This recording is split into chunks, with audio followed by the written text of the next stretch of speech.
Hello students, welcome back to SapphireBlueChemspark. Let us start our today's session, the chapter Structure of Atom. Previous session, Thomson's atom model nama paathom. Previous session, we discussed about Thomson's atom model. அது இல்லாம canal rays na enna, cathode rays na enna, அதோட properties இது எல்லாமே நாம discuss பண்ணோம். Today we are going to discuss about Rutherford's nuclear model of atom. So இங்க Thomson's atom modelல என்ன சொன்னாங்க அப்படின்னா the positive charge of the atom is uniformly spread out throughout the atom னு சொன்னாங்க. அந்த atom full-ஆ positive charge எப்படி இருக்கு? ஈவனா spread ஆகி இருக்கு. அதுல electrons embed ஆகி இருக்கு. அதனால அந்த மாடலுக்கு நாம watermelon model அல்லது raisin pudding model அப்படின்னு நம்ம பேர் கொடுத்தோம். So now we are going to discuss about Rutherford's nuclear model of atom.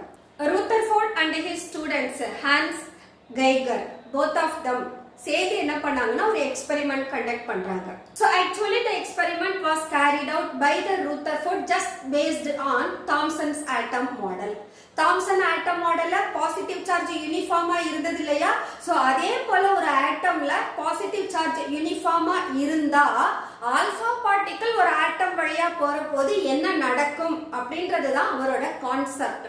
Alpha பார்ட்டிகிள்னா என்ன? ஆல்பா பார்ட்டிகிள் லாஸ்ட் கிளாஸ்லயே நான் சொன்னேன் பெரிலியம் நியூக்ளியை ஆல்பா பார்ட்டிகிள்ஸ் வச்சு பம்பார்ட் பண்ற போது we got neutron னு சொன்னோம். So alpha particle is nothing but helium nuclei.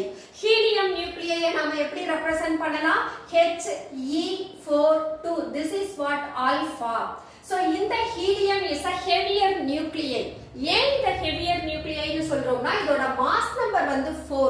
வேற எந்த ஃபாஸ்ட் மூவிங் பார்ட்டிகிள்ஸ்க்கு மாஸ் நம்பர் இவ்ளோ ஹெவியா இருக்காது. அதனால ஆல்பா பார்ட்டிகிள்ஸ்க்கு மட்டும் தான் the heavier nuclei னு ஒரு நேம் உண்டு because of its mass number 4. that helium nuclei alpha particle-க்கு என்ன சார்ஜ்னா positively charged 1. Rutherford alpha particle scattering experiment அப்படின்ற ஒண்ணு அவர் கண்டக்ட் பண்ணாரு. இங்க என்ன எடுத்துக்கிட்டாருன்னா ஒரு தின் கோல்டு ஃபாயிலை எடுத்துக்கிட்டாரு. தின் கோல்டு ஃபாயில் அதனுடைய திக்னஸ் கன்சிடர் பண்ணீங்கன்னா இட் இஸ் அபவுட் 100 நானோமீட்டர்ல இருக்கும். அந்த கோல்டு ஃபாயிலோட திக்னஸ் எவ்வளவு? 100 நானோமீட்டர். 100 நானோமீட்டர்னா that is equal to 100 into 10 power minus 9 மீட்டர்னு அர்த்தம். அப்ப 100 நீங்க 10 ஸ்கொயர் எடுத்தீங்கன்னா 10 power minus 9 that is equal to the thickness of the gold foil becomes 10 power minus 7 meter. such a thin foil அந்த gold foil எடுத்துக்கிட்டார். அடுத்தது அந்த gold foil ஒரு photographic plate-க்கு நடுவுல place பண்ணிட்டார். இந்த போட்டோகிராஃபிக் பிளேட் இதுல என்ன கோட் பண்ணிருப்பாங்கன்னா ஜிங்க் சல்ஃபைட கோட் பண்ணிருப்பாங்க. எதுக்காக இந்த ஜிங்க் சல்ஃபைட நாம கோட் பண்றோம்னா இது மேல ஏதாவது பார்ட்டிகிள்ஸ் வந்து ஸ்ட்ரைக் ஆகுற போது அங்க ஒரு பிரைட் ஸ்பாட்டை ப்ரொடியூஸ் பண்ணும். அதனால இந்த கோல்டு ஃபாயிலை சுத்தி ஒரு போட்டோகிராஃபிக் பிளேட் வச்சாங்க. அந்த போட்டோகிராஃபிக் பிளேட்ல எந்த சப்ஸ்டன்ஸ் கோட் ஆகி இருந்தது? Zinc sulphide. Now we need the alpha particle. அப்ப இந்த alpha particle produce பண்றதுக்கு ஒரு source வேணும். அது ஒரு ரேடியோ ஆக்டிவ் சோர்ஸ்ல இருந்து நாம எடுக்க முடியும். அப்ப ஒரு ரேடியோ ஆக்டிவ் எலிமெண்ட்ட சோர்ஸா எடுத்துக்கிறோம். So this is a radioactive source. Radioactive source அப்படினு சொன்னா those radioactive source are capable of emitting the rays like alpha ray, beta ray, gamma ray like that. இங்க நாம எடுத்துக்கிற radioactive sourceல இருந்து என்ன ரே வெளியில வரும்னா alpha ray வரும். So the alpha particles is now passing through the lead plate. Lead plate வழியா யார வந்து அட்டாக் பண்ணுதுனா the thin gold foil attack பண்ணுது. அப்படி அட்டாக் பண்ற போது alpha particles the alpha ray most of them they just penetrated through the gold foil. இந்த gold foil வழியா ஆல்பா ரே வர்ற போது எல்லா ஆல்பா ரேயும் என்ன ஆகுது? கோல்டு ஃபாயில் வழியா பெனிட்ரேட் ஆகி இந்த போட்டோகிராஃபிக் பிளேட்ல வந்து ஸ்ட்ரைக் ஆகுது. ஸ்ட்ரைக் ஆகுற போது that produces that bright spot. அந்த bright spotல இருந்து ஓகே ரேஸ் வந்து இந்த போட்டோகிராஃபிக் பிளேட்டை அட்டாக் பண்ணுதுன்றத நாம தெரிஞ்சுக்கிறோம். அடுத்தது very few of the alpha particles particles, they just deflected from their straight path. இதுதான் straight path. இந்த pathல இருந்து very few, some of the alpha particles என்ன ஆகுறாங்க? Deflect ஆகுறாங்க. அப்படி deflect ஆகுற போது the angle between its straight path and the deflected one எப்படி இருக்கு? Minimum angle இருக்கு. அது ஏன் deflect ஆகுது அப்படின்னு சொன்னா இங்க பாசிட்டிவ்லி சார்ஜ்டுன்றது ஏதோ ஒரு இடத்துல ஒரு ஸ்மாலஸ்ட் போர்ஷனை அந்த ஆட்டம்குள்ள ஆக்குபை பண்ணியிருக்கும். ஒருவேளை இந்த ஆல்ஃபா பார்ட்டிகிள் அந்த ஸ்மாலஸ்ட் பாசிட்டிவ் சார்ஜுக்கு பக்கத்தில் போகிற போது என்ன ஆகலாம்? Because of similar charges alpha particle ஸ்லைட்டாக டிஃப்ளெக்ட் ஆகலாம் அதோட ஸ்ட்ரைட் பாத்தில் இருந்து. And very few of the alpha rays, very few of the அப்படின்னு சொன்னால் about 20,000 alpha particleக்கு ஒரு alpha particle இந்த கோல்டு ஃபாயிலை அட்டாக் பண்ணுற போது அது பவுன்ஸ் பேக் ஆகுது. பவுன்ஸ் பேக் ஆகுதுன்னு சொன்னால் இந்த இடத்துல angle of deflection greater. few of the some of the alpha particles small angle deflect ஆகுதுன்னு சொல்கிறோம். இங்கே very few out of 20,000 of alpha particle only one alpha particle that gets deflected just back to their path. அதோட பாத்லையே retrace பண்ணுற அளவுக்கு வருது. அப்போ that makes large deflection. அந்த deflection about 180 டிகிரிக்கு இருக்கும். இது எதனால் அப்படின்னா சில ஆல்ஃபா பார்ட்டிகிள் அந்த பாசிட்டிவ்லி சார்ஜ்டு சென்டரை போய் அட்டாக் பண்ணியிருக்கலாம். அப்போ because of the greater repulsion alpha particle that may retrace their path. அப்போ இதனால தான் few of the alpha particle they bounce back. So இதுதான் இந்த எக்ஸ்பெரிமெண்ட்லேருந்து கிடைச்ச அப்சர்வேஷன். ஸோ இதோட அப்சர்வேஷன் தான் கொடுத்துருக்கோம். So most of the alpha particles passed through the gold foil undeflected. Then some of the alpha particles deflected to small angle from their path and very few alpha particles about 1 in 20,000 bounce back. அப்போ deflected nearly 180 டிகிரிக்கு அது deflect ஆகுது. இதுதான் Rutherford எக்ஸ்பெரிமெண்ட்டோட observation. இந்த அப்சர்வேஷனை base பண்ணி he arrived certain conclusions. ஒரு ஆட்டம் எப்படி இருக்கலாம் அப்படின்றதுக்கு இந்த எக்ஸ்பெரிமெண்ட்டை பேஸ் பண்ணி கன்க்ளூஷன்ஸ் எடுக்கிறாங்க. அந்த ஃபர்ஸ்ட் கன்க்ளூஷனே என்ன அப்படின்னா the space inside the atom is empty. ஏன் இதை எம்டின்னு சொல்கிறோம்? Most of the alpha particles அந்த ஆட்டம் வழியாக அன்டிஃப்ளெக்டட், எந்த விதமான டிஃப்ளெக்ஷனும் இல்லாமல் பெனிட்ரேட் ஆகி வெளியில் வந்துருச்சு. அப்போ கண்டிப்பாக ஒரு ஆட்டம் உள்ள மோஸ்ட் ஆஃப் த ஸ்பேஸ் எப்படி இருக்குது? எனக்கு எம்டியாக இருக்குது. அதனால தான் ஆல்ஃபா பார்ட்டிகல்ஸ்னால பெனிட்ரேட் பண்ண முடியுது. அப்படின்றதுனால the first point is arrived as the space inside the atom is empty. இதுதான் first conclusion. Second conclusion, a few positively charged alpha particles were deflected, very few deflect ஆனதை ஸ்மால் ஆங்கிள்னு சொன்னோம். அப்போ இது எதனால் deflect ஆகி இருக்கலாம்? ஆட்டமோட பாசிட்டிவ் சார்ஜுக்கும் இந்த ஆல்ஃபா பார்ட்டிகளோட பாசிட்டிவ் சார்ஜுக்கும் ரிப்பல்சிவ் ஃபோர்ஸஸ் இருக்கிறதுனால ஆல்ஃபா பார்ட்டிகல்ஸ் அதோட ஸ்ட்ரைட் பாத்தில் இருந்து டிஃப்ளெக்ட் ஆகி இருக்கலாம். So this is what the deflection due to the repulsive forces between the positively charged alpha particle and that of the positive charge of atom. So that shows that the charge, positive charge of the atom occupied a smallest volume inside the atom. அப்படின்றத second பாயிண்ட்ல consider பண்றாங்க. Third point என்ன அப்படின்னா based on Rutherford's calculation, experiment base பண்ணி calculations எடுக்கிறப்போ the volume occupied by the nucleus is negligible to the total volume of the atom. Thomson atom model ஒரு spherical shape தான் கொடுத்தாரு structure of ஆட்டம்க்கு. அந்த spherical ஷேப்புக்கு அவர் எடுத்துக்கிட்ட ரேடியஸ் 10⁻⁻10 மீட்டர். அதே 10⁻⁻10 metre தான் ஒரு ஆட்டமோட சைஸாக இருந்தது. அவ்வளோ வால்யூம் தான் அதை ஆக்குப்பை பண்ணும் அப்படின்னா அது உள்ளே இருக்கக்கூடிய அந்த பாசிட்டிவ் சார்ஜ் இருக்கு இல்லையா, அது ஆக்குப்பை பண்ணுற volume about 10⁻⁻15 metre. See that the nucleus, the atom, radius of the atom 10⁻⁻10 meter இருந்ததுனா where the positive charge that may occupy the 10⁻⁻15 meter. இந்த பாசிட்டிவ் சார்ஜ் அப்படின்றதுல யார் யார் இருக்காங்க? புரோட்டான்ஸ் ப்ரெசென்ட் ஆகி இருக்கு. அப்போ புரோட்டான்ஸுக்கு தான் நம்ம என்ன சொன்னோம்? மாஸ் இருக்குன்னு சொன்னோம். எலக்ட்ரானோட மாஸ் நெக்லிஜிபிள்னு சொல்லிட்டோம். பிகாஸ் ஒரு எலக்ட்ரானோட மாஸ் நம்ம கால்குலேட் பண்ணோம்னா அது புரோட்டானோட மாஸ் 1840ல் ஒரு பார்ட் தான் அப்படின்னு பார்த்தோம். அப்போ எலக்ட்ரானோட மாஸ் கம்ப்ளீட்டாக என்ன பண்ணிடலாம்? நெக்லிஜிபிள் பண்ணிடலாம். இப்போ ஒரு ஆட்டமோட மாஸ் டோட்டலாக யாரை மட்டும்தான் டிபெண்ட் பண்ணி இருக்கும்? அந்த பாசிட்டிவ்லி சார்ஜ்டு புரோட்டான்ஸை தான் டிபெண்ட் பண்ணி இருக்கும். இந்த பாசிட்டிவ்லி சார்ஜ்டு புரோட்டான்ஸ் எல்லாம் சேர்ந்து ஒரு ஸ்மாலஸ்ட் வால்யூமில் ஆக்குப்பை ஆகி இருக்காங்க. அப்படின்றத என்ன டேர்மில் சொல்கிறோம்? நியூக்ளியஸ் அப்படின்னு சொல்கிறோம். அப்போது ஒரு ஆட்டமோட என்டையர் மாஸும் எங்கே கான்சன்ட்ரேட் ஆகி இருக்குன்னா அதோட நியூக்ளியஸில் கான்சன்ட்ரேட் ஆகி இருக்கு. அந்த நியூக்ளியஸோட சைஸை வால்யூமை ஒரு ஆட்டமோட வால்யூம்க்கு கம்பேர் பண்ணுற போது இட் இஸ் அபவுட் 10⁻⁻15 மீட்டர் அப்படின்றத அவருடைய கால்குலேஷன்ஸில் இருந்து கண்டுபிடிக்கிறாங்க. So this is what the conclusions arrived from the alpha particle scattering experiment. அப்போ அப்சர்வேஷன் எடுத்தாச்சு, கன்க்ளூஷன்ஸ் எடுத்தாச்சு. So based on this Rutherford he suggests the model for an atom. ஒரு ஆட்டம் எப்படி இருக்கலாம்ன்றதுக்கு அவருடைய ஆட்டம் மாடலை ப்ரொப்போஸ் பண்ணுறாரு. So Rutherford's atom model.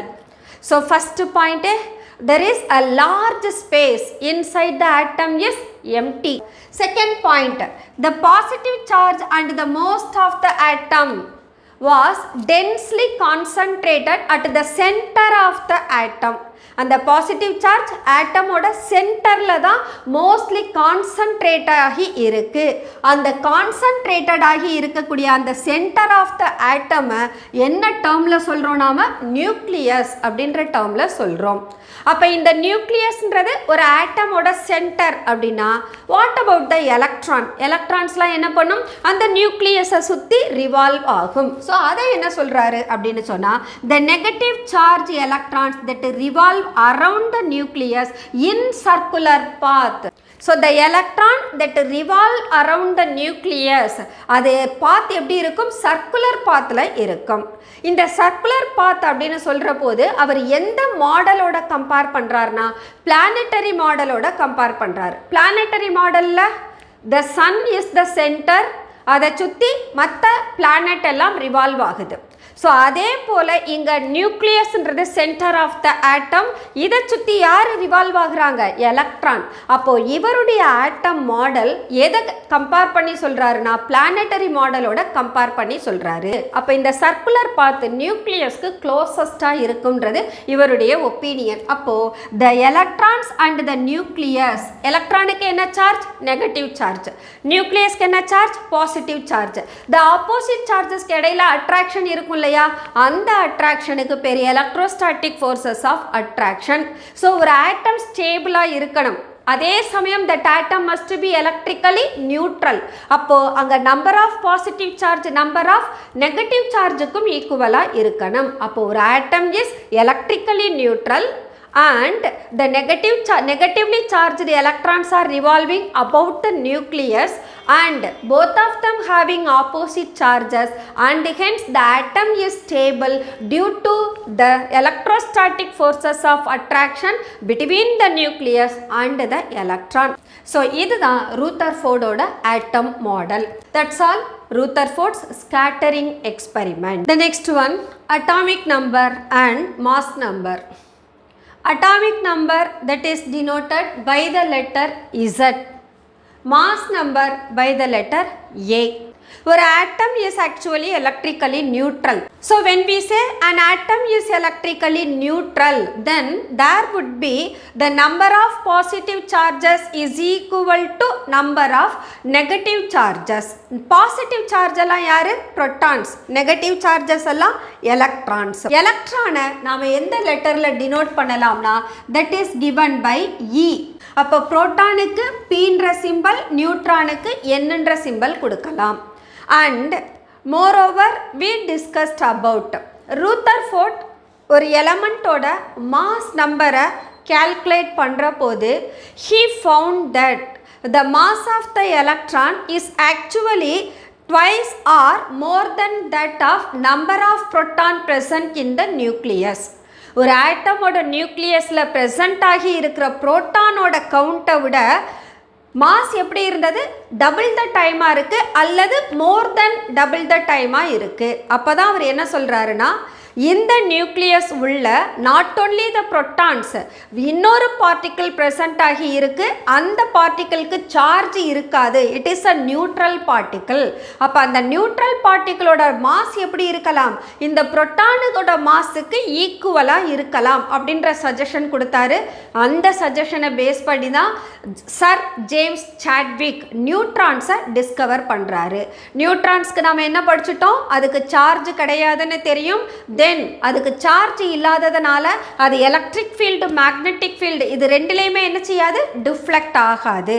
அதே போல் மாஸ் ஆஃப் த நியூட்ரான் புரோட்டானோட மாஸை விட ஜஸ்ட் ஸ்லைட்லி கிரேட்டராக இருக்கும். அப்போது இந்த புரோட்டான்ஸும் நியூட்ரான்ஸும் together they are present at the center of the atom. Centre of the atom தான் நியூக்ளியஸ். அப்போ நியூக்ளியஸ் உள்ள புரோட்டான்ஸும் ப்ரெசண்ட் ஆகி இருக்கு, நியூட்ரான்ஸும் ப்ரெசண்ட் ஆகி இருக்கு. அப்போ அந்த proton neutron both together known as nucleons. So now the mass of the atom is concentrated only at the center of the nucleus. அப்போ அந்த நியூக்ளியான்ஸை நீங்கள் கவுண்ட் பண்ணீங்கன்னா that becomes equal to mass of the atom. அதனால் நியூக்ளியான்ஸோட மொத்த கவுண்ட்டை ஒரு ஆட்டமோட mass நம்பர்னு சொல்லலாம். இப்போ அடுத்தது, இந்த ஆட்டம்க்கு ஒரு அட்டாமிக் நம்பர் வேணும். அட்டாமிக் நம்பரை எப்படி டினோட் பண்ணுறாரு அப்படின்னா, ஒன்று நம்பர் ஆஃப் புரோட்டான்ஸ் அல்லது நம்பர் ஆஃப் எலக்ட்ரான்ஸ். ஏன்னா த ஆட்டம் இஸ் எலக்ட்ரிக்கலி நியூட்ரல். இப்போ ஒரு ஆட்டம் நியூட்ரலாக இருக்கிற போது அதனுடைய நம்பர் ஆஃப் எலக்ட்ரானோ அல்லது அதோட நம்பர் ஆஃப் புரோட்டானோ அந்த எலமெண்ட்டோட அட்டாமிக் நம்பராக இருக்கும். This is only for a neutral atom. அதே நாம் சார்ஜ்டு பார்ட்டிகிள்ஸாக கன்சிடர் பண்ணோம்னா இந்த கான்செப்ட் அப்ளை பண்ணக்கூடாது. ஒரு கேட்டயான் அல்லது ஒரு ஆனயான் எடுத்துக்கிட்டிங்கன்னா அங்கே நம்பர் ஆஃப் புரோட்டான்ஸ் மட்டும்தான் அதோட அட்டாமிக் நம்பராக இருக்கும். ஏன்னா கேட்டயான்ஸும் ஆனயான்ஸும் whether they may gain electron or lose electron. அப்போ எலக்ட்ரானை லூஸ் அல்லது கெயின் பண்ணுற போது நம்பர் ஆஃப் புரோட்டான்ஸ் அங்கே வேரி ஆகும். அப்போ ஒரு ஆனயான் அல்லது ஒரு கேட்டயான் எடுத்துக்கிட்டிங்கன்னா அங்கே அந்த அயான்ஸோட அட்டாமிக் நம்பரை அதோட புரோட்டான்ஸ் வச்சு தான் டிஸ்கஸ் பண்ணணும், எலக்ட்ரான்ஸை கன்சிடர் பண்ணக்கூடாது. அப்போ இந்த கன்ஃபியூஷன் இருந்ததுன்னா சிம்பிள், எந்த எலமெண்ட்டாக இருந்தாலும் சரி, அது நியூட்ரலாக இருந்தாலும் சரி, ஒரு சார்ஜ்டு பார்ட்டிகிள்ஸாக இருந்தாலும் சரி, atomic number of that particle only corresponds to number of protons அப்படின்னு சொல்லி முடிச்சிடலாம். அப்போ அட்டாமிக் நம்பர் அப்படின்னா we can say the number of protons present at the center of the nucleus. நியூக்ளியஸில் ப்ரெசண்ட் ஆகி இருக்கிற புரோட்டான் தான் அந்த ஆட்டமோட அந்த எலமெண்ட் அட்டாமிக் நம்பர். அட்டாமிக் நம்பரை Z அப்படின்ற லெட்டர்ல டினோட் பண்றோம். So that is what given here. An atom has its nucleus in which protons and neutrons are present. Then protons க்கு என்ன charge, positive charge. Neutrons have no charge. அப்போ நியூக்ளியஸ்க்கு என்ன charge இருக்கும், பாசிட்டிவ் சார்ஜ் இருக்கும். Because the nucleus is composed of proton plus neutron. அப்போ புரோட்டானுக்கு என்ன சார்ஜோ அதுதான் எனக்கு நியூக்ளியஸோட சார்ஜாக இருக்கும். அப்போது த நியூக்ளியஸ் இஸ் பாசிட்டிவ்லி சார்ஜ்டு 1. இந்த ஆட்டமில் யார் ப்ரெசண்ட் ஆகி இருப்பாங்க, இந்த பாசிட்டிவ் சார்ஜை கேன்சல் பண்ணுறதுக்கு ஈக்குவலாக எலக்ட்ரான்ஸ் இருப்பாங்க. அப்போ எலக்ட்ரானுக்கு என்ன சார்ஜ்னா நெகட்டிவ் சார்ஜ். அப்போது an atom is electrically neutral. Therefore number of proton is equal to number of electron. Therefore atomic number, you see, you are considering the neutral atom for which you can say number of proton or number of electron. But in general atomic number is given by only the number of protons. அப்போ இந்த இதை நம்ம என்ன லெட்டரில் represent பண்ணுறோம், atomic number is represented as Z. Now let us find nucleus of an atom. The nucleus is composed of both protons and neutrons. So we can write P plus N, that is together known as nucleons. Appa total number of proton and neutron, that makes mass number of the atom. So that makes mass number and it is denoted by the letter A. Now ஒரு hydrogen atom எடுத்துக்கலாம். The hydrogen atom is only the atom that has no neutron. ஹைட்ரஜனில் மட்டும்தான், அதுவும் அந்த ஹைட்ரஜனுக்கு atomic number 1 இருக்கணும், mass நம்பரும் 1 இருக்கணும். When both of them equal to 1, for such atom it has no neutron. So you can write N equal to 0, P equal to 1 and E equal to 1. அப்போ hydrogen atomல proton ஒரு time, electron ஒரு time, neutron 0 time. அப்போ இந்த H11, அப்போ ஹைட்ரஜனை நான் எப்படி represent பண்ணுறேன்? H11. What is that 11? ஒரு எலமெண்ட், எனி எலமெண்ட். அந்த அன்னோன் எலமெண்ட்டை எக்ஸ்ன்ற லெட்டரில் எடுத்துக்கிறோம். இந்த எக்ஸ்ன்ற ஆட்டம்க்கு அதோட அட்டாமிக் நம்பர் என்ன, மாஸ் நம்பர் என்ன, அதை நாம் இந்த எலமெண்ட்டுக்கு அசைன் பண்ணுறோம். அதை எப்படி அசைன் பண்ணுறோம்னா, அந்த எலமெண்ட்டோட சூப்பர் ஸ்கிரிப்டில் மாஸ் நம்பர் கொடுக்கணும், எலமெண்ட்டோட சப்ஸ்கிரிப்டில் அட்டாமிக் நம்பர் கொடுக்கணும். அப்போ ஒரு ஆட்டம், இப்போ நம்ம ஹீலியம் நியூக்ளியை கூட நான் எப்படி ரெப்ரசன்ட் பண்ணியிருந்தேன்? He42. அப்போ இந்த 4ன்றது தான் எனக்கு என்ன, அந்த ஆட்டமோட மாஸ் நம்பர். 2ன்றது எனக்கு என்ன வரும், அந்த எலமெண்ட்டோட அட்டாமிக் நம்பர். அப்போ எனி எலமெண்ட், அந்த எலமெண்ட்டோட மேற்பகுதியில் எழுதியிருக்கிறது அதனுடைய மாஸ் நம்பர், அதனுடைய கீழ்ப்பகுதியில் எழுதியிருக்கிறது தான் என்னவா இருக்கும், அட்டாமிக் நம்பராக இருக்கும். அப்போ இங்கே எனக்கு ஹைட்ரஜனுக்கு atomic number, mass number both of them equal to 1. அப்போ நான் ஹைட்ரஜனை எப்படி எழுதலாம்? H11 இப்படியும் எழுதலாம், இதை போலவும் எழுதலாம். Now ஒரு எலமெண்ட்டுக்கு எனக்கு புரோட்டான் எவ்வளோன்னு தெரிஞ்சிடும், நியூக்ளியான்ஸ் மாஸ் நம்பரும் எவ்வளோன்னு தெரிஞ்சிடும், பட் எனக்கு நம்பர் ஆஃப் நியூட்ரான் என்னன்றது தெரியாது. ஸோ இங்கே நான் எடுக்கிற போது ஒரு புரோட்டான் ஒரு எலக்ட்ரான்னு சொல்லிட்டேன். அப்போ அங்கே எனக்கு நியூட்ரானே இல்லை, அதனால் எனக்கு நோ ப்ராப்ளம்.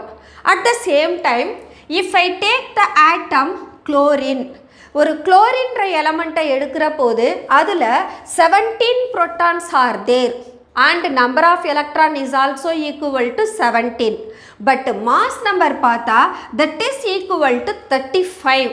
அப்போ ஒரு குளோரின் எலமெண்ட்டில் அட்டாமிக் நம்பர் ஒரு மாதிரி இருக்குது, நியூக்ளியான்ஸ் ஆக்சுவலாக டபுள் த டைமாக இருக்கும் அப்படின்னு நான் அசியூம் பண்ணுற போது அது 35ஆக மாறுது. டபுள் த டைம்னா ஆக்சுவலாக எவ்வளோ தான் இருக்கணும், 34 தான் இருக்கணும். 34னா என்ன சொல்லிடலாம், proton equal to 17, neutron equal to 17ன்னு முடிச்சிடலாம். பட் இங்கே எனக்கு இந்த புரோட்டான் நியூக்ளியான்ஸோட கவுண்ட் ஈக்குவல் டு 35ன்னு போகுது. அப்போது இவங்களில் நியூட்ரான்ஸ் மட்டும் எவ்வளோ வேணும் அப்படின்றத ஃபைண்ட் அவுட் பண்றதுக்கு we have a formula. See, A equal to mass number. Mass number is equal to total number of neutrons and proton. இது formula. And Z என்றது என்ன, atomic number of the element. That is given by number of proton. அப்போ Z equal to P. அப்போ இந்த ரிலேஷனில் நாம் Pக்கு பதிலாக யாரை சப்ஸ்டிடியூட் பண்ணலாம், Z. அப்போ A is equal to N plus Z. இப்போ எனக்கு யார் வேணும், நம்பர் ஆஃப் நியூட்ரான்ஸ் தான் வேணும். அப்போ number of neutrons is equal to A minus Z.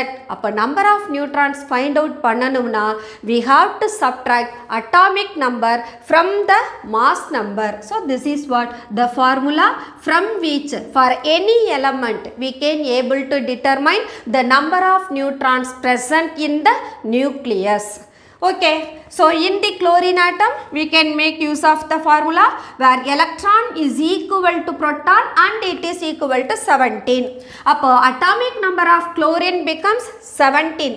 அப்போ N equal to number of neutron equal to 35 minus 17 where number of neutron is equal to 18. Suppose if I take magnesium. For magnesium the element is given Mg 24 12. So atomic number 12 and mass number is 24. Now let us find Z equal to 12, A equal to 24, where N equal to A minus Z, so number of neutron equal to 12. அப்போ ஒரு எலமெண்ட்டுக்கு நியூட்ரான்றது it is not necessary to be equal to number of proton. புரோட்டானை விட அது அதிகமாக இருக்கும், but புரோட்டானை விட லோவாக இருக்காது. அப்போ நியூக்ளியான்ஸில் the protons and the neutrons may or may not be same, and the neutrons always greater than the proton when they are not same. கரெக்டுங்களா? அப்போ நியூக்ளியான்ஸில் புரோட்டானும் நியூட்ரானும் ஈக்குவலாகவும் இருக்கலாம், இல்லை சில எலமெண்ட்டில் நியூட்ரான்ஸ் புரோட்டானை விட என்ன பண்ணலாம், அதிகமாக இருக்கலாம். அதிகமானால் எத்தனை, ஜஸ்ட் லைக் 1 2 or 3 அந்த கவுண்டில் அவங்க வேரி ஆகலாம். ஸோ இதுதான் ஒரு ஆட்டம்ஸ் அல்லது ஒரு எலமெண்ட்டில் அட்டாமிக் நம்பரையும் மாஸ் நம்பரையும் நாம் கால்குலேட் பண்ணுறது. The next one, isotopes, isobars and isotones. ஐசோடோப்னா என்ன? We have several elements, too many number of elements we have. Same element இருக்கும், பட் அந்த எலமெண்ட்டில் நாம் கம்பேர் பண்ணுற போது அதனுடைய ஆட்டம்ஸில் அட்டாமிக் நம்பர் சேமாக இருக்கும், மாஸ் நம்பர் டிஃபரண்ட்டாக இருக்கும். ஸோ ஒரே எலமெண்ட்டு தான், அந்த எலமெண்ட்டுக்கு டிஃபரண்ட் ஆட்டம்ஸ் ப்ரெசண்ட் ஆகி இருக்கும். So the element is composed of different atoms. அப்போ நான் ஹைட்ரஜன்னு சொல்கிறேன், அந்த ஹைட்ரஜனில் ஆக்சுவலாக 3 different atoms of hydrogen is present. அவங்க எதில் டிஃபர் ஆவாங்க அந்த ஆட்டம்ஸ் அப்படின்னா, they differ in their mass number. So ஒரு எலமெண்ட்டில் நம்பர் ஆஃப் புரோட்டான்ஸும் நம்பர் ஆஃப் எலக்ட்ரான்ஸும் சேமாக இருக்கும், பட் அதோட மாஸ் நம்பரை கம்பேர் பண்ணுற போது அது ஒரு ஆட்டமில் இருந்து இன்னொரு ஆட்டம்க்கு போகிற போது டிஃபர் ஆகும். But all the atoms they belong to same element. அவங்கள தான் நாம் ஐசோடோப்ஸ்னு சொல்கிறோம். அப்போ atoms of same element, so we can say the different atoms of the same element having atomic number same but mass number different. A different இருக்கும், Z எப்படி இருக்கும், எனக்கு சேமா இருக்கும். அந்த மாதிரியான ஆட்டம்ஸை நாம் ஐசோடோப்ஸ்னு சொல்கிறோம். ஸோ இந்த mass number why do they differ அப்படின்னா, அங்கே the composition of nucleus differ ஆகுது. composition of nucleus, I said atomic number is same னு சொல்லிட்டேன். அப்போ அந்த எல்லா ஆட்டம்ஸ்லையும் நம்பர் ஆஃப் புரோட்டான் எப்படி இருக்கும், சேமாக இருக்கும்.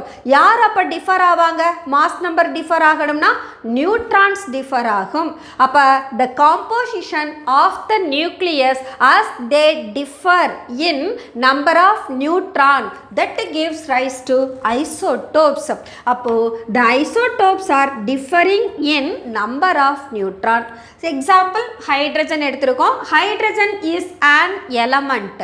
The element is composed of 3 different atoms, that is protium, deuterium and tritium. Protium where the hydrogen 1 so this is Z atomic number, this is mass number 1.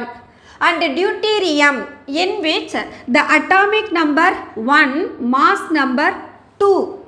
Then tritium atomic number 1 and the mass number is 3. See that? So hydrogen element oda all the 3 atoms they have same atomic number, Z value same ah irukku, but yaar vary ஆகுறாங்க, mass number vary ஆகுது. mass number எப்படி vary ஆகுது, protium 1, deuterium 2 and tritium 3 னு vary ஆகுது. அப்போ எனக்கு atomic number 1 அப்படின்னு சொன்னா அந்த நியூக்ளியான்ஸ்ல ஒரு protons கான்ஸ்டண்டா present ஆகி இருக்கும். அப்போ இங்க நான் protium எடுத்துக்கிட்டேனா it has 1 proton 1 electron. அப்போ இங்க number of neutron equal to 0 for protium. அதே நான் deuterium எடுத்துக்கிட்டேனா I have to find out what is the number of neutron. Formula என்ன, A minus Z. அப்போ இங்க 2ல 1 போனா இங்க N equal to 1. அதே ட்ரைட்டியம் எடுத்துக்கிட்டேனா 3ல 1 போனால் வேர் n ஈக்குவல் டு 2. அப்போது these 3 atoms of hydrogen element they do differ only in number of neutron.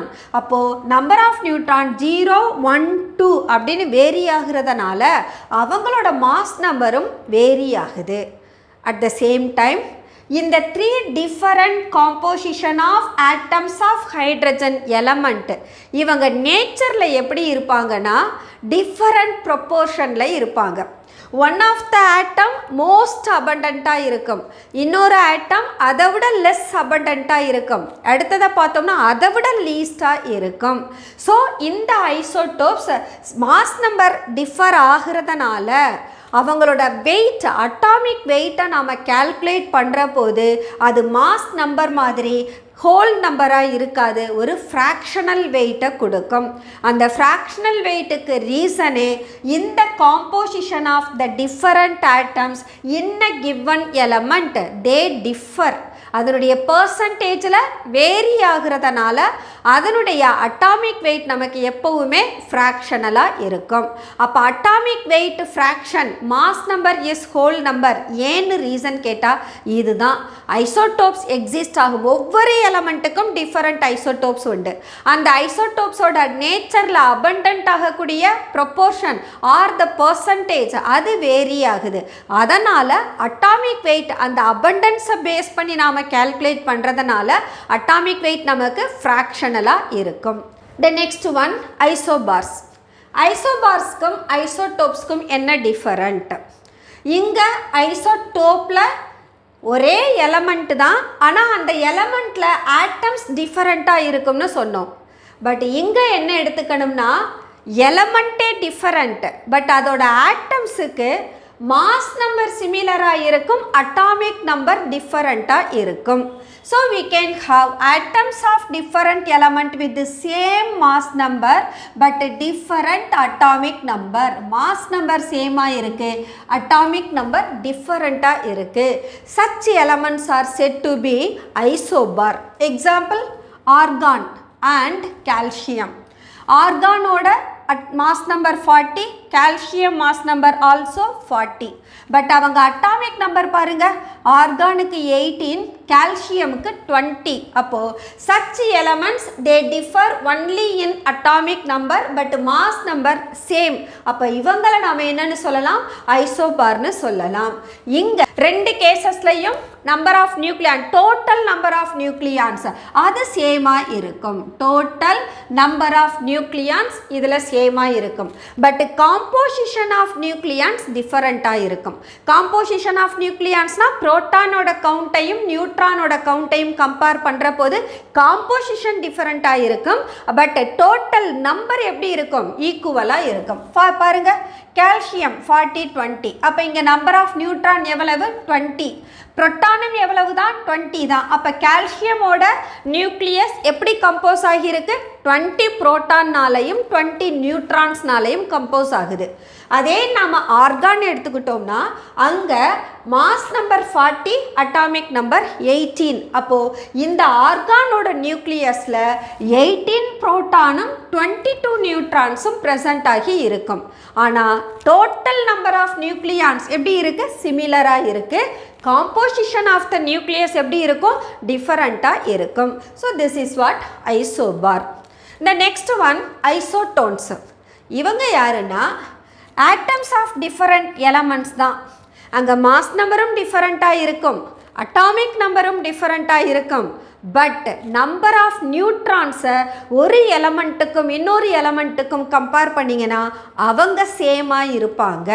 அப்போது ஐசோடோன்ஸ்னா atoms of different elements having different atomic number, different mass number, but the composition of nucleus it contains same number of neutrons. அவங்கள தான் ஐசோடோன்ஸ்னு சொல்கிறோம். For example, we can take boron and carbon. போரானுக்கு atomic number 5, Z equal to 5, mass number equal to 11. கார்பனுக்கு Z equal to 6 and mass number A equal to 12. இப்போ இந்த போரானுக்கும் கார்பனுக்கும் I should find out what is the number of neutron. அப்போ N equal to A minus Z. A 11, Z 5, so 11 minus 5 equal to 6. For carbon, A minus Z equal to 6. Both of the element, they have different mass number, they have different atomic number, but அதோட nucleusல number of neutrons எப்படி இருக்கு? சேமா இருக்கு. இந்த type of species என்னன்னு சொல்றோம்? Isotones னு சொல்றோம். So that's all. Isotopes, isobars and isotones. இந்த comparison யாரை பேஸ் பண்ணி சொல்லணும்? Atomic number, mass number, number of neutron. இந்த மூணு கான்செப்டையும் பேஸ் பண்ணி எக்ஸ்பிளைன் பண்றது தான் isotopes, isobars and isotones. The next one, limitations of Rutherford's atom model. So இங்க limitation எதனால அப்படின்னா ரூதர்ஃபோர்ட் தன்னோட ஆட்டம் மாடலை ஒரு பிளானட்டரி ஆட்டம் மாடலோட கம்பேர் பண்ணார். ஸோ பிளானட்டரி ஆட்டம் மாடல் அப்படின்ற போது the sun is the center about which the other planets are revolving. அப்படி ரிவால்வ் ஆகிற போது அந்த சன்னுக்கும் பிளானட்ஸுக்கும் இடையில் ஒரு கிராவிடேஷனல் ஃபோர்ஸ் இருக்கும். அந்த கிராவிடேஷனல் ஃபோர்ஸை நாம் எப்படி டிஃபைன் பண்ணுவோம்? The gravitational force between the two object is directly proportional to the product of their masses and inversely proportional to the square of the distance between them. அப்போது ஒரு planetary model பார்க்குற போது அங்கே சன்னுக்கும் பிளானட்டுக்கும் இடையில் கிராவிடேஷனல் ஃபோர்ஸ் இருக்கும். அதே நாம் ஒரு ஆட்டம் நாம் கன்சிடர் பண்ணுற போது இங்கே நமக்கு பிளானட் போல ஹெவி சார்ஜ் பார்ட்டிக்கிள் கிடையாது. Electron is the such a least size particle. Atom itself the smallest size one. இதை நாம் பிளானட்டரி மாடலோட கம்பேர் பண்ணுறப்போ இந்த ஆட்டம் மாடலை ரூதர்ஃபோர்ட் ஒரு மினியேச்சர் ஆஃப் பிளானட்டரி மாடலாக கன்சிடர் பண்ணுறாரு. பட் இங்கே நமக்கு நியூக்ளியஸும் நியூக்ளியஸை சுற்றி ரிவால்வ் ஆகிற எலக்ட்ரானும் சார்ஜ்டு பார்ட்டிகல்ஸ். எலக்ட்ரானுக்கு நெகட்டிவ் சார்ஜ், நியூக்ளியஸ்க்கு பாசிட்டிவ் சார்ஜ். அப்போது இங்கே கூலும்பிக் ஃபோர்ஸஸ் ஆஃப் அட்ராக்ஷன் இருக்கும். ஏன்னா we have the charged particles. அப்போது பாசிட்டிவ் சார்ஜ் நியூக்ளியஸ்க்கும் நெகட்டிவ் சார்ஜ் எலக்ட்ரானுக்கும் அதோட சார்ஜஸோட ப்ராடக்ட்டுக்கும் அண்ட் நியூக்ளியஸில் இருந்து எலக்ட்ரானுக்கு இடையில் இருக்கிற டிஸ்டன்ஸ் அதை ரெண்டையும் நம்ம கன்சிடர் பண்ணோம்னா தென் we can define the coulombic forces of attraction என்னவா இருக்கும்? that becomes the coulombic force between the nucleus and the electron is given by the coulombic force is directly proportional to the product of the two charges and inversely proportional to square of the charge separation between them. அங்க Kன்றது proportionality constant, gravitational force எடுத்துட்டோம்னா Gன்றது gravitational force constant.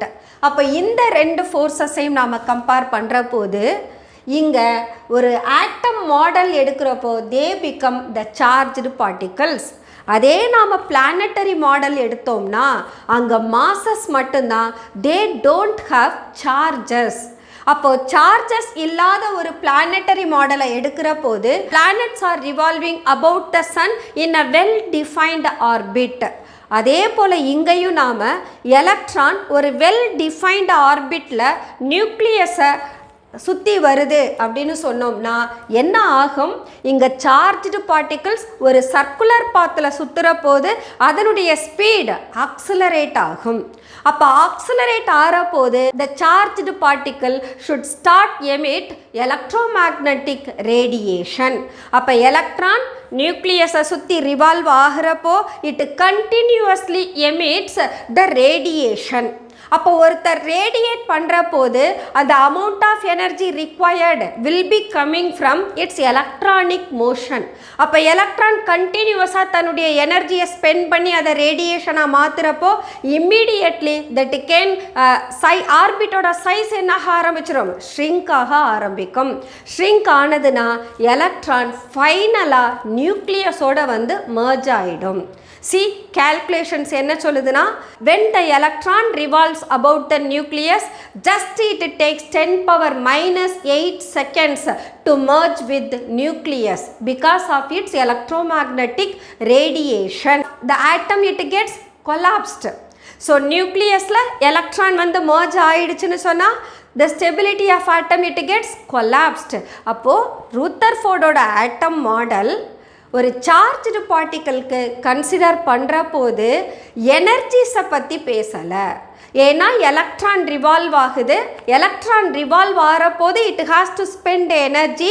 அப்போ energy of electron என்ன அல்லது energy of the orbit என்ன அதை பற்றி அவர் discuss பண்ணலை. அப்போது Rutherford's atom model doesn't explain about the stability of the atom. Okay, let the electron be stationary. அது ரிவால்வ்லாம் ஆக வேண்டாம், ஆர்பிட்டில் சுற்றி வர்றதுனால தானே it has to emit the radiation. இப்போது அது ரேடியேட்லாம் பண்ண வேண்டாம், எலக்ட்ரானை ஒரு இடத்துல ஃபிக்ஸ் பண்ணிடலாம். அப்படின்னா சென்டரில் யார் இருக்காங்க? Nucleus. Nucleus is high charge density as well as the mass is more dense to one. ஏன்னா அங்கே தான் மொத்த பாசிட்டிவ் சார்ஜும் இருக்குது, என்டையர் மாஸ் ஆஃப் த ஆட்டமும் அங்கே தான் ப்ரெசண்ட் ஆகி இருக்குது. But electron negative charge and it has no mass, negligible mass. அப்போ என்ன ஆகும்? electron, even though it is stationary in their orbit, the dense nucleus நால electron immediately pulled by the nucleus. இப்போவும் என்னாகும்? the atom will be collapsed. electron nucleusல வந்து விழுந்துடும். அப்போ electron revolve ஆனா that emits electromagnetic radiation. அதே electron stationary-ஆ இருந்ததுன்னு சொன்னா because of electrostatic forces of attraction, the dense nuclei may attract the electron and hence in both the cases the atom it gets collapsed. அப்போ Rutherford atom model does not explain about the stability of the atom. One more thing என்னன்னா electrons ஓட arrangement, nucleus and electron we have, but he did not speak about the distribution of electrons about the nucleus.